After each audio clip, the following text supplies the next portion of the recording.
Voici les 5 raisons pour lesquelles j'ai décidé de ne pas épouser un chrétien. Alors, je sais très bien que je risque de me faire des ennemis avec cette vidéo, mais c'est pas grave, de toute façon, c'est le jeu des réseaux sociaux. Et je vous assure, restez bien jusqu'à la fin, j'ai fini par épouser un chrétien. Mais je veux quand même apporter une petite touche de réflexion dans cette vidéo. On dit souvent que 2 plus grandes décisions qu'une chrétienne puisse prendre dans sa vie, c'est premièrement donner sa vie à Jésus-Christ, accepter Jésus-Christ comme son Seigneur et Sauveur personnel. Et la deuxième plus grande décision, c'est avec qui nous allons traverser notre vie sur Terre, avec qui nous allons nous marier.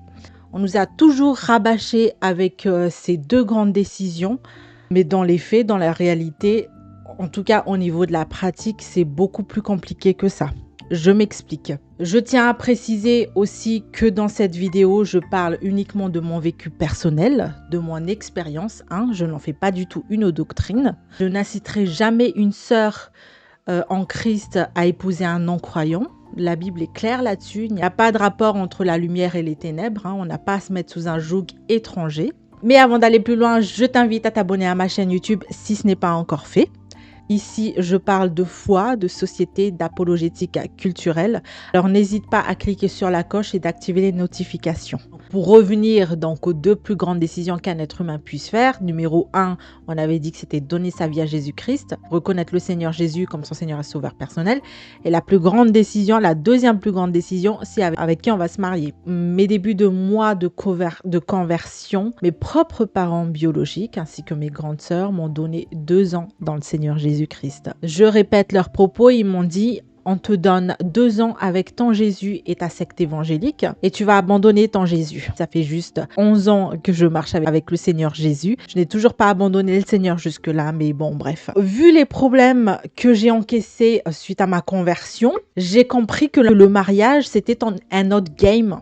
J'ai compris que le mariage, c'était un autre game. J'ai compris que c'est une autre décision, que c'est un autre niveau, que ça a une autre dimension en fait, que c'était une décision beaucoup plus importante. Et je savais que j'allais avoir des épreuves en fait dans le choix de la personne avec laquelle je vais me marier. Il faut savoir aussi qu'il m'a fallu 10 ans de conversion, de restauration et de guérison avant de me donner totalement à un homme. Quand j'ai donné ma vie à Christ, quand on donne sa vie à Christ, il y a un temps de restauration, il y a un temps de guérison, il y a un temps de croissance et de maturité spirituelle qu'il ne faut pas négliger. Donc malgré les enseignements que j'écoutais sur les mariages, je dois avouer qu'à l'église, surtout dans le paysage évangélique, nous les célibataires chroniques, on n'est pas du tout accompagnés. Je parle bien des célibataires de plus de 30 ans et de plus de 40 ans. Et je parle surtout de ceux qui ne sont pas issus de familles chrétiennes. Parce que les familles chrétiennes, ils se marient tous dans la vingtaine. Bon, la plupart divorcent dans la quarantaine, c'est ce que je vois en tout cas. Si je parle de mon vécu, et j'ai plusieurs sœurs en Christ qui ont passé la quarantaine, elles n'étaient pas accompagnées dans leur célibat. J'ai alors compris avec le temps ce que je voulais moi et ce que je ne voulais pas dans le cadre du mariage. Dieu m'a donné plusieurs possibilités. Oui, j'ai eu plusieurs demandes en mariage, voilà, de mariage chrétien. Mais j'ai compris aussi dans ce choix que Dieu me laissait le choix en fait, que c'est un Dieu d'amour qui me donne toujours le libre arbitre. J'ai compris que je servais un Dieu d'amour et qui ne me condamne pas comme les êtres humains le font. Numéro 5, je ne voulais pas épouser un chrétien parce que pour moi, le caractère compte plus que l'étiquette. Je m'explique. Il existe des hommes chrétiens qui sont violents, qui sont alcooliques, qui trompent, qui sont infidèles ou qui sont irresponsables. Le fait d'être chrétien ne rend pas automatiquement quelqu'un apte au mariage. Le caractère doit être observé dans la durée pour moi. Bon, il y a des femmes qui ne le regardent pas, mais pour moi, je me dois de regarder ce caractère en fait. Et moralement aussi. Comment cet homme se comporte face au sexe opposé, comment il gère son argent, quel est son comportement face à l'argent, quel est son comportement dans le milieu séculier. Parce qu'il faut regarder un homme dans le milieu séculier au lieu de le regarder uniquement à l'église. Il faut regarder un homme sous plusieurs angles, dans différents environnements, pour pas se faire avoir. Donc voilà, pour moi déjà, numéro 5, c'est le caractère qui compte plus que l'étiquette. On est des êtres humains. On est des êtres humains. Et être chrétien ne divinise pas tout, ne sanctifie pas tout. On reste des êtres humains tant qu'on est sur cette terre. Numéro 4, parce que je regarde les fruits et pas du tout l'arbre généalogique. Voilà, on peut être fils de pasteur, responsable d'église, membre fidèle et manquer de maturité spirituelle par exemple. La maturité se voit dans les choix au quotidien. Est-ce qu'il y a eu une forme de repentance? Est-ce qu'il y a la gestion des conflits et de la manière d'aimer? Voilà, encore une fois, cette histoire d'arbre généalogique, c'est bien de grandir dans une famille chrétienne, mais les fruits, en fait, ils sont où? Ils se manifestent de quelle manière? Est-ce qu'on le voit quotidiennement? Est-ce que la personne manifeste de la patience, par exemple? Est-ce que la personne est intègre dans certaines gestions de conflits? Est-ce que la personne aime réellement comme Jésus l'aime? Est-ce que quand on dit aimer son prochain comme soi-même, est-ce qu'il s'aime lui-même d'abord? Et surtout aimer sans hypocrisie? Hein? J'ai entendu plusieurs témoignages d'enfants de pasteurs qui disaient qu'ils étaient hypocrites au sein de l'église parce qu'ils jugeaient tout le monde. C'était des super saints, eux. Donc voilà, est-ce qu'il aime réellement sans tomber dans la naïveté? Est-ce qu'il est équilibré, etc. Voilà, je regarde les fruits et pas l'arbre généalogique. Raison numéro 3, parce que le mariage est une image de l'évangile. Je répète, le mariage n'est pas seulement une histoire d'amour ou de compatibilité.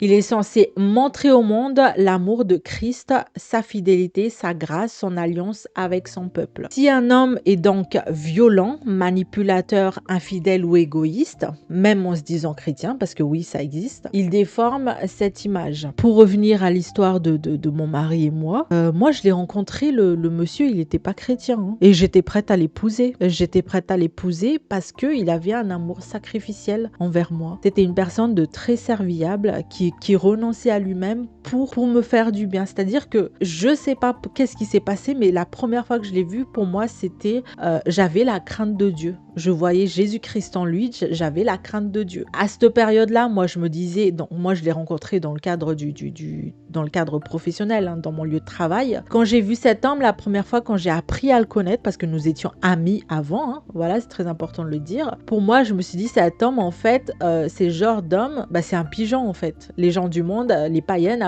appelleraient ça un pigeon. Un homme avec qui on peut faire tout ce qu'on veut. Mais moi, quand je l'ai vu, quand j'ai vu son amour, son dévouement, je me dis, mais en fait, il est plus chrétien que d'autres chrétiens que je connais. Et comment ça se fait? Il a des valeurs morales, ok. Il n'a pas Jésus-Christ, c'est vrai que c'est le plus important. Mais au niveau de son caractère et de son comportement, il avait l'image de... C'est comme si Jésus était à travers lui, en fait. Pour moi, pour me protéger physiquement. Donc voilà, pour moi, le mariage est une image de l'évangile. Est-ce qu'il y a des chrétiens aujourd'hui? Parce que moi, comme je vous ai dit, on m'a proposé en mariage. Hein. J'ai connu des chrétiens qui n'avaient pas ce caractère-là de mon mari, qui n'avaient pas cet amour sacrificiel-là. J'ai connu des chrétiens qui étaient égoïstes, qui n'étaient pas généreux, qui limite une femme, c'est une charge pour eux, qui voulaient juste se marier pour faire plaisir à l'église, pour faire plaisir à leur communauté, à leur famille. Mais est-ce qu'on voit la fidélité? Est-ce qu'on voit la grâce? Est-ce qu'on voit une forme d'alliance avec son peuple? Est-ce qu'il est prêt à procréer avec une femme pour avoir une progéniture, pour créer des disciples? Vous savez, les enfants, c'est une bénédiction, c'est des flèches car quoi, comme la Bible le dit. Il y a des hommes chrétiens, non, en fait, c'est pas du tout ça. Donc voilà, encore une fois, je parle de mon vécu, je parle pas d'une certaine généralité. Moi, j'ai vu Jésus-Christ dans mon mari, il était pas du tout converti et j'ai décidé de le prendre tel qu'il est. Parce que c'est un choix, le mariage. On décide avec qui on veut, avec qui. C'est pas quelque chose que Dieu nous impose. On choisit avec qui on veut se marier. Raison numéro 2. Parce que je cherchais un homme qui aime le Christ plus qu'il ne s'aime lui-même. Je répète, raison numéro 2, parce que je cherche un homme qui aime Christ plus qu'il ne s'aime lui-même. Il y a des hommes aussi que j'ai rencontrés dans le milieu chrétien, dans le paysage évangélique, toujours, qui aimaient leur personne, leur propre vie, leur propre compte en banque, que Jésus-Christ lui-même. Ça aussi, faut m'expliquer. On dit, Seigneur, je t'aime, je te donne toute ma vie, ce n'est plus moi qui vis, c'est Christ qui vit en moi. Mais dès qu'il s'agit de toucher, je touche un seul poil à ton compte bancaire, c'est que je touche à toute ta personne, en fait. Je touche un seul poil de ta carrière professionnelle. Non, ça, il faut pas toucher. Donc, en fait, si on peut rien toucher à ta vie, c'est que tu veux te faire Dieu toi-même. C'est ça aussi. Est-ce que tu veux te faire Dieu toi-même? Un homme qui aime le Christ plus que lui-même, il le prouve et il n'est pas hypocrite dans la façon dont il le fait. Un homme qui s'attache aux réalités célestes, qui délaisse tout pour le royaume de Dieu, pour la personne de Jésus-Christ, ça c'est un vrai homme. La Bible nous dit: ne vous amassez pas des choses sur la terre où la rouille et la mythe détruisent, etc. Amassez-vous des trésors dans le ciel, des choses incorruptibles qui ne se rouillent pas. Je sais bien que la vie est dure, il y a l'inflation, etc. Mais moi, si un chrétien, je me suis dit ça, quoi. Pour revenir à mon mari, oui, on a eu une période de séparation, bien entendu, parce qu'il fallait qu'on se sanctifie. Il a vécu beaucoup d'épreuves, lui aussi, avant de réellement rencontrer le Christ, mais c'était au plus bas de sa vie qu'il a réellement compris que sa vie dans sa propre chair, il ne maîtrise plus rien. Qu'il fallait qu'il laisse les rênes à Jésus, que Jésus était le pilote de sa vie, de son corps, de toutes ses décisions en fait. C'est là qu'il a compris, en fait Seigneur, si en termes d'investissement de notre parcours terrestre, je suis gagnant en fait si je marche avec toi. C'est comme ça qu'il s'est mis à aimer Jésus plus que lui-même et même plus que moi. Ça c'était mon exigence. Si un homme aime moi plus que Jésus, le mariage n'a pas lieu d'être. Il n'a pas à être avec moi. J'ai été aussi pas mal, je dirais, idolâtrée par certains chrétiens dans des églises parce que j'ai été stagiaire, j'ai fait une école biblique, j'étais stagiaire dans une église. Il y a beaucoup d'hommes comme ça, ils idéalisent, ils fantasment les femmes et puis en fait ils se mettent à aimer la femme plus que Jésus même. Il y en a qui s'oublient complètement dans des relations, c'est souvent des relations toxiques d'ailleurs, les personnes qui s'oublient. Encore une fois, la plus grande décision pour moi c'était ça, c'est de mettre Jésus au sein de notre couple. C'est vraiment la corde à 3 fils et c'était la plus belle décision que je puisse faire. Raison numéro 1 maintenant, pour laquelle j'ai décidé de ne pas épouser un chrétien, c'est que la plupart des chrétiens n'ont pas l'assurance de leur salut. Voilà mon numéro 1. Je m'explique. Comme vous savez, moi, j'ai pas grandi dans une famille chrétienne. J'ai donné ma vie à Jésus à l'âge de 22 ans. Avant mes 22 ans, il y a eu, je dirais, entre 2-3 ans de démarche de repentance. Vraiment, vous pouvez regarder ma vidéo sur mon témoignage de conversion, mon bilan sur mes 10 ans de conversion à Christ.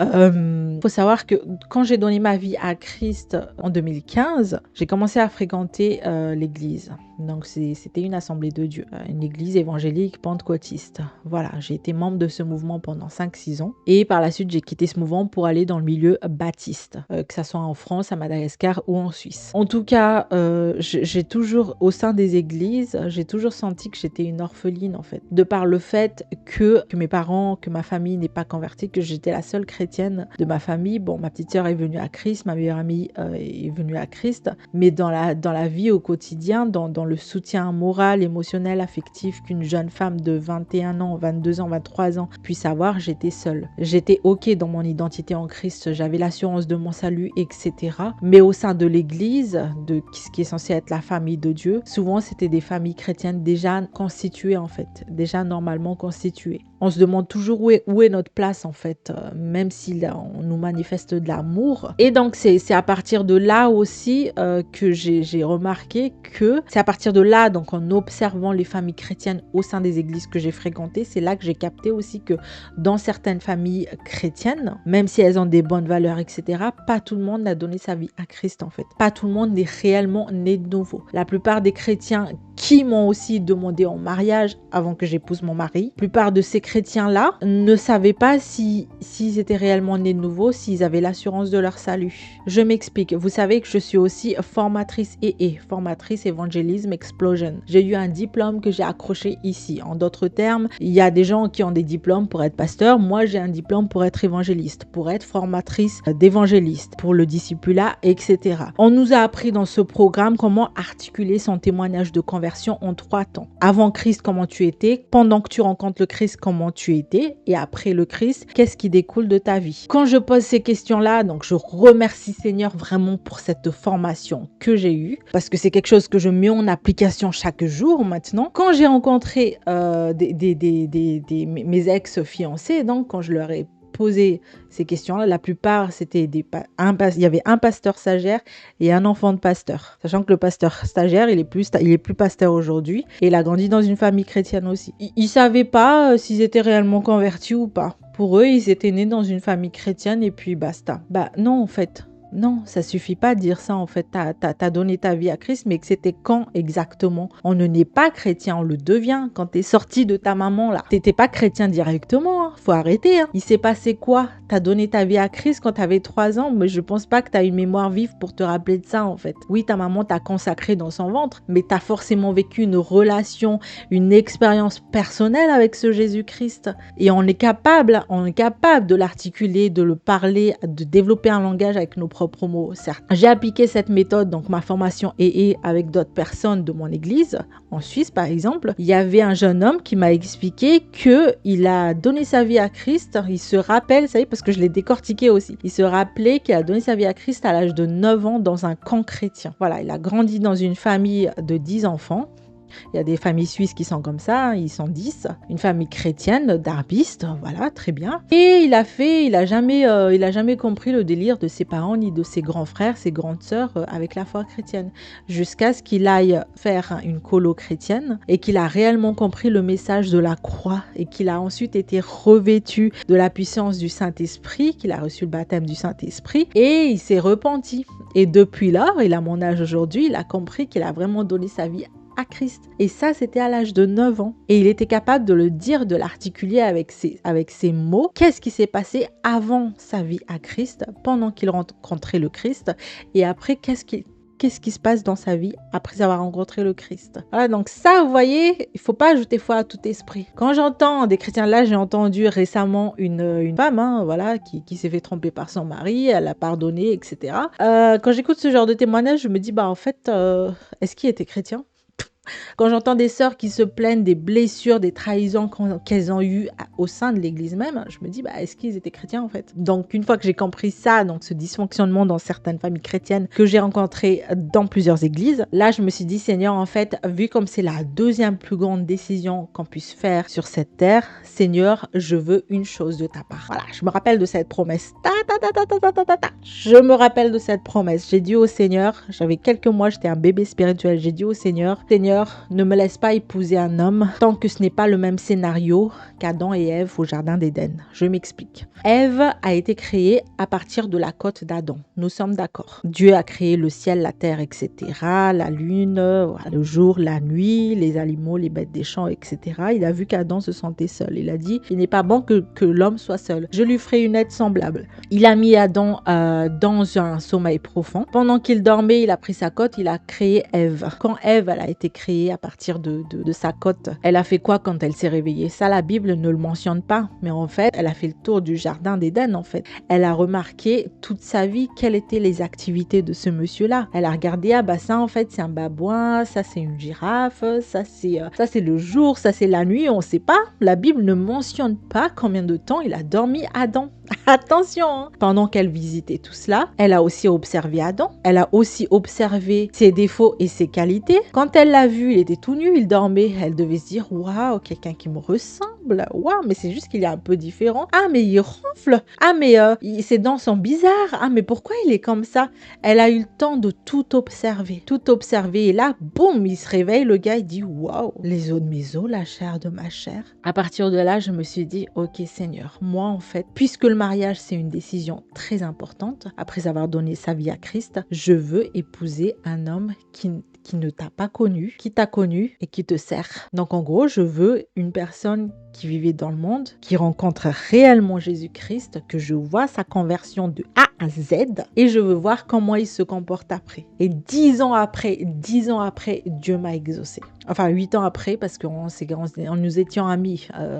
On a attendu 2 ans avant de se marier avec mon mari. Conclusion, tout ça pour vous dire que c'est une question de vraiment de connaître son identité. Qui tu es en Jésus-Christ? Voilà, je tiens à vous dire que mon mari est bien un croyant, il est bien chrétien, il est réellement né de nouveau. J'ai été témoin de sa conversion de A à Z. J'ai été entourée dans cette démarche. Mais encore une fois, c'est la part que Dieu m'a donnée. C'était mon vécu. Je n'en fais pas une généralité. Je le dis souvent à plusieurs sœurs en Christ. Moi, je me suis mariée tard, donc à l'âge de 32 ans. J'en ai 33 aujourd'hui. Mon mari, c'est la plus belle décision, la deuxième plus belle décision que je puisse faire. C'était vraiment un gâteau que Dieu m'a offert sur un plateau. Vous voyez, un gâteau.